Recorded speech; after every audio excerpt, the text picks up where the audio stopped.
আমাৰ কাৰ্বি আংলং সাহিত্য পৰিষদৰ মুখ্য কাৰ্যবাহী সদস্য তুলিৰাম ৰভাং ডাঙৰীয়াৰ বাসগৃহত অগ্নিসংযোগ কৰাটো এইটো এটা বৰ অশোভনীয় কাৰ্য আৰু সেইটো মই তীব্ৰ ভাষাৰে নিন্দা কৰোঁ।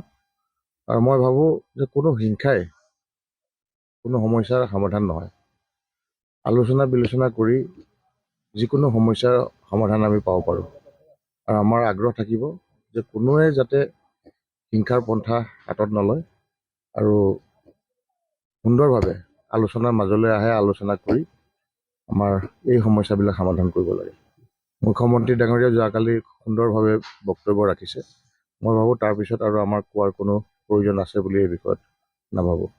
আৰু মুখ্যমন্ত্ৰী ডাঙৰীয়াই আগ্ৰহ প্ৰকাশ কৰিছে যে এতিয়া এইটো আলোচনাৰ জৰিয়তে সমস্যাখিনি সমাধান কৰিব পাৰি।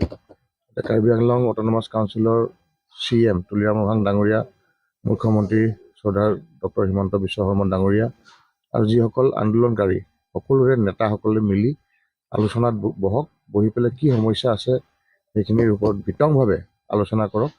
আলোচনা কৰি এই যি অশান্তিময় পৰিৱেশ তাক সমাপ্ত হ'ব লাগে আৰু কাৰ্বি আংলঙলৈ শান্তি ঘূৰি আহিব লাগে। মই সেইটোৱে আশা কৰোঁ।